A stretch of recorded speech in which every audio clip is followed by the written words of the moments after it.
అనకాపల్లి జిల్లాలోని Devarapalli wholesale కాయగూరల market ఏదైతే ఉందో దీనికి 100 ఏళ్ళు చరిత్ర కలిగినటువంటి కాయగూరల మార్కెట్ ఇది. ఒకప్పుడు వంకాయ బరంపురం, ఒరిస్సా, ఇతర రాష్ట్రాలకు వెళ్ళినటువంటి చరిత్ర కలిగినటువంటిది ఇది. ఇక్కడ దేవరాపల్లి వంకాయ అంటే అత్యంత పేరు కలిగినటువంటి మార్కెట్ ఇది. దీన్ని ఈరోజు దళారీలు ప్రభుత్వం నిర్వీర్యం చేసి రైతాంగాన్ని ఈరోజు సర్వనాశనం చేసేటువంటి పరిస్థితికి ఈ రోజు పాలకవర్గాలు తీసుకొచ్చాయి. ప్రధానంగా ఈ రోజు టమాటా సీజన్ అటువంటిది ఈ రోజు వచ్చింది.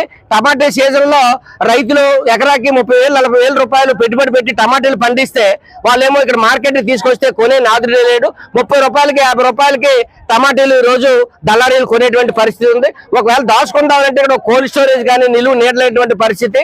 ఇక్కడ ఎండొచ్చినా వాన వచ్చినా పశువుల కన్నా అధ్వానంగా ఈ రోజు రైతులు చూస్తుంటారు. రైతేమో ఈ దేశానికి తిండి పెట్టినటువంటి రైతు ఈ రైతుని ఈ రోజు దుఃఖపెట్టినటువంటి కంట కన్నీరు కార్చినటువంటి పాలక వర్గాలకు రైతాంగం యొక్క ఉసురు తగులుతుందని చెప్పేసి మేము స్పష్టంగా చెప్పదలుచుకున్నాం. కాబట్టి ఇటువంటి ప్రభుత్వం పాలక వర్గాలు రైతాంగాన్ని నిబంధన సరైనది కాదు. అనేక సంవత్సరాల నుంచి కోల్డ్ స్టోరేజ్ కట్టాలని చెప్పేసి ఇక్కడ డిమాండ్ ఉంది. కోల్డ్ స్టోరేజ్ లేదు, ఇక్కడ నిలువ నీడ లేదు, వర్షం వచ్చినా ఎండ వచ్చినా తీవ్రమైన ఇబ్బంది.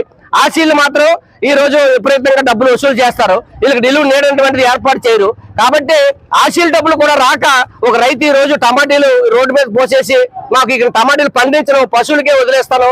కాబట్టి ఇది అత్యంత దుర్మార్గం, రైతాంగాన్ని ప్రభుత్వం ఆదుకోవట్లేదని చెప్పేసి ఇక రెడ్డి దేవుడు అనేటువంటి వ్యక్తి వెళ్ళిపోయాడు. కాబట్టి ఈ రైతాంగాన్ని ఆదుకోవాల్సినటువంటి పూర్తి బాధ్యత ఈ ప్రభుత్వం మీద ఉంది. కాబట్టి ప్రభుత్వం గుర్తించాలి, ఈ మార్కెట్ ని గుర్తించి ఈ రోజు రాష్ట్రంలో అంతర్జాతీయ మార్కెట్ గా ఇది ఉంది. అటువంటి మార్కెట్ నాశనం చేయడం సరైనది కాదు. దళారీలు నివారించండి, ప్రభుత్వం కొనుగోలు చేయండి, మద్దతు ధర ఇవ్వండి, నిలువ నీడవండి, వాళ్ళు కోల్డ్ స్టోరేజ్ కట్టండి, రైతాంగానికి ప్రోత్సహించండి అని చెప్పేసి ఈ సందర్భంగా మేము తెలియజేస్తా ఉన్నాం.